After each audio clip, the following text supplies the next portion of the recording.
मेरे चैनल में आपका स्वागत है। अगले एपिसोड की शुरुआत में हम देखते हैं कि जब चेनियो के जाने के बाद जुनहाओ अपने केबिन में वापस आता है, जहां वह टेबल पर रखी शर्ट देखकर मुस्कुराता है। लेकिन जब वह फाइल देखता है तो उसे पता चलता है कि उसका एक पेज गायब है। इसलिए वह दावे से कहता है कि चेनियो को उसके केबिन में भेजा जाए। दूसरी तरफ जब चेनियो को अपनी ट्रॉली के अंदर वही पेज मिलता है तो उसे लगता है ये जरूर मिस्टर झाओ से टकराने के दौरान मेरे पास आ गया होगा। इसलिए वह झाओ के पास जाकर पेज दे देती है। पेज देखकर झाओ झूठ बोल देता है, अरे वैसे भी मैं इसे फेंकने ही वाला था, और वह पेपर लेकर वहाँ से चला जाता है। इतने में दावे वहाँ आकर चेनियो को चुनाव के केबिन में ले जाता है, जहाँ चुनाव उससे उस पेज के बारे में पूछता है। तब चेनियो कहती है, वैक्यूम क्लीनर से सफाई करते वक्त फाइल खराब हो गई थी, लेकिन मैंने सारे पेज अच्छे से अरेंज कर दिए थे। तभी यूनी कहती है, वह एक बहुत ही जरूरी दस्तावेज था जो अब गायब है। चुनाव चेनियो को उसके केबिन से जाने के लिए कहता है और दावे से उस डॉक्यूमेंट की एक कॉपी मंगवाता है। इसके बाद वह गुस्से में आकर शर्ट को भी फेंक देता है।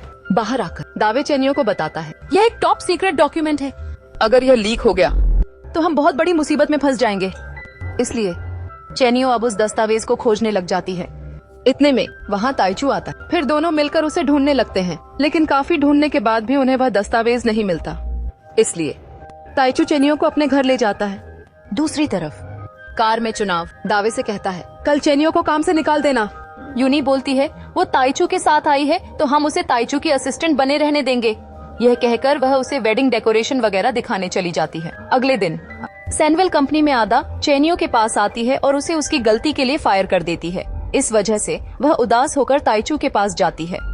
तब ताइचू उसे बताता है, सैनवेल कंपनी तुम्हें फायर नहीं कर सकती क्योंकि तुम मेरी असिस्टेंट हो। इतने में शाओ वहाँ किसी से फोन पर सीक्रेट डॉक्यूमेंट की इन्फॉर्मेशन की डील कर रहा होता है, जिसे ये दोनों छिपकर सुन लेते हैं।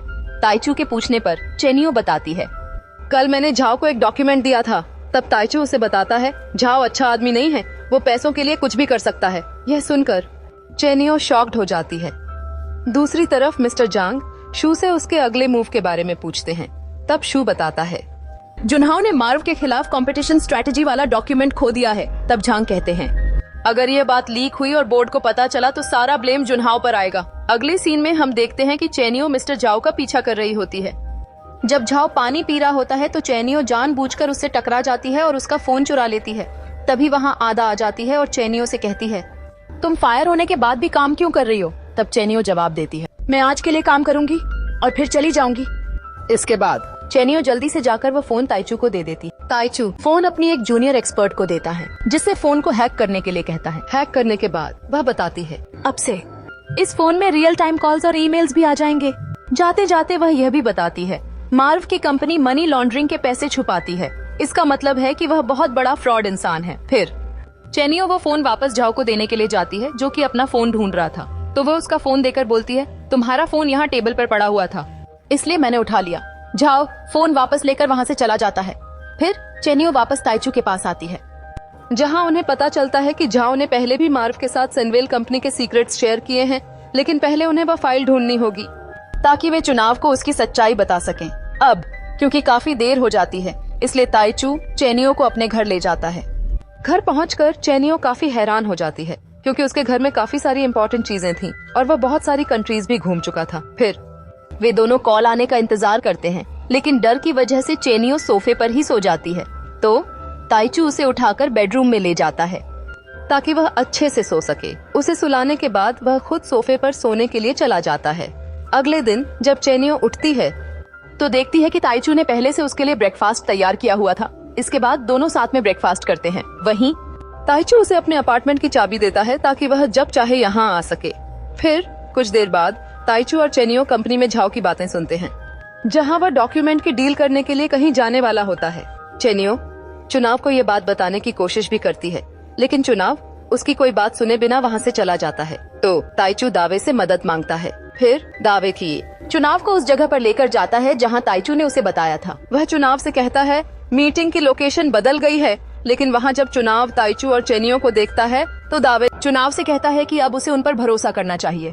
फिर सभी लोग अंदर जाते हैं और देखते हैं कि झाओ मार्व के साथ सनवेल कंपनी के सीक्रेट्स की डील कर रहा था, लेकिन जो फाइल झाओ ने दी थी वह तो कोई और ही थी। यह देखकर झाओ हैरान रह जाता है, क्योंकि चेनियो ने पहले ही उसके डॉक्यूमेंट को बदल दिया था। इसके बाद मार्व वहाँ से चला जाता है और असली डॉक्यूमेंट चेनियो जुनहाओ को दे देती है। अब जब मिस्टर झांग को झाओ की इस करतूत के बारे में पता चलता है तो वह उसे सीधा पुलिस के हवाले कर देते हैं, क्योंकि भले ही वह जनरल मैनेजर बनना चाहता था, लेकिन इसके बदले में वह कंपनी को कोई नुकसान नहीं होने देना चाहता था। फिर चेनियो जुनहाओ से अपनी जॉब के बारे में पूछती है, क्या मैं अब यहाँ काम कर सकती हूँ? जिस पर चुनाव हाँ कह देता है, पर साथ ही वह उसे उसके केबिन से दूर रहने के लिए कहता है। अब जाते जाते चेनियो उसे शर्ट के बारे में बताती है, मैंने वो टेबल पर रख दी थी। लेकिन जुनहाओ जवाब देता है, मैं सेकंड हैंड शर्ट नहीं पहनूंगा। यह सुनकर चेनियो थोड़ी सी अपसेट हो जाती है और वहाँ से चली जाती है। फिर रात को सभी लोग चेनियो की आज की जीत को सेलिब्रेट करते हैं। यहीं पर मॉम चेनियो से पूछती हैं, कल रात तुम कहाँ पर रुकी थी? तो चेनियो जवाब देती है, ताइचू के घर पर। यह सुनकर मॉम जीन काफी खुश हो जाती है और तभी शेन्स पूछती है, क्या मैं अंकल बनने वाला हूँ? ये सुनकर चेनियो उसे चुपचाप खाना खाने के लिए कहती है, क्योंकि ऐसी बातें सुनकर वह ताइचू के सामने काफी एम्बैरेस्ड फील कर रही थी। दूसरी तरफ मिसेज शेन चुनाव से कहती हैं कि वह अपनी शादी को पब्लिक के लिए अनाउंस कर दें, ताकि वह अपनी फैमिली के साथ सेटल हो जाएं। यह सुनकर यूनी काफी खुश हो जाती है और जुनहाओ भी इसके लिए मान जाता है। फिर अगले दिन यूनी जुनहाओ को उसी शर्ट में देखती है जो उसने चेनियो को पहनने के लिए दी थी। यह देखकर वह थोड़ी सी अजीब फील करती है, क्योंकि चुनाव ने कभी भी सेकंड हैंड कपड़े नहीं पहने थे, पर अब उसने चेनियो की पहनी हुई शर्ट फिर से पहन ली थी। फिर जब चेनियो भी उसे वही शर्ट पहने हुए देखती है तो वह काफी खुश हो जाती है। अब मीटिंग में भी सभी लोग मार्व से आगे निकलने का प्लान बना रहे होते हैं। तभी शू बोलता है, मीडिया में किसी ने मिस्टर शेन को नहीं देखा। अगर वह फॉक्स कैडेटर को अपना इंटरव्यू दे दें तो इससे उनके होटल की काफी पब्लिसिटी हो जाएगी। और इसके लिए सजेशन मांगने के लिए वह यूनी से भी पूछता है, पर उसका ध्यान तो सिर्फ जुनहाओ की शर्ट पर था। इस बात पर मिस्टर झांग एग्री करते हैं, इसलिए चुनाव इंटरव्यू देने के लिए मान जाता है। अब मीटिंग के बाद मिस्टर झांग शू के पास जाते हैं और बताते हैं कि जियांग काफी पॉपुलर इंसान है। अगर चुनाव ने उसकी ईगो को हर्ट किया तो बोर्ड मेंबर्स उसे जरूर हटा देंगे, क्योंकि यह कंपनी की रेपुटेशन का सवाल होगा।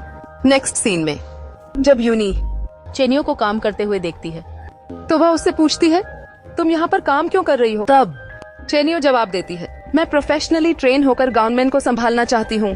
तो यूनी उसे अपने होटल में काम करने का ऑफर देती है ताकि वह होटल चलाना सीख सके। यह सुनकर चेनियो काफी एक्साइटेड हो जाती है और वहाँ जाने के लिए मान जाती है, पर असल में यूनी ये सब उसे चुनाव से दूर रखने के लिए कर रही थी। नेक्स्ट सीन में जुनहाओ अपने केबिन में बैठकर चेनियो के बारे में सोच रहा था कि कैसे सब लोग उसे डांट रहे थे, लेकिन इसी बीच उसके हाथ से पानी गिर जाता है तो वह सफाई करने के लिए किसी को भेजने के लिए कहता है।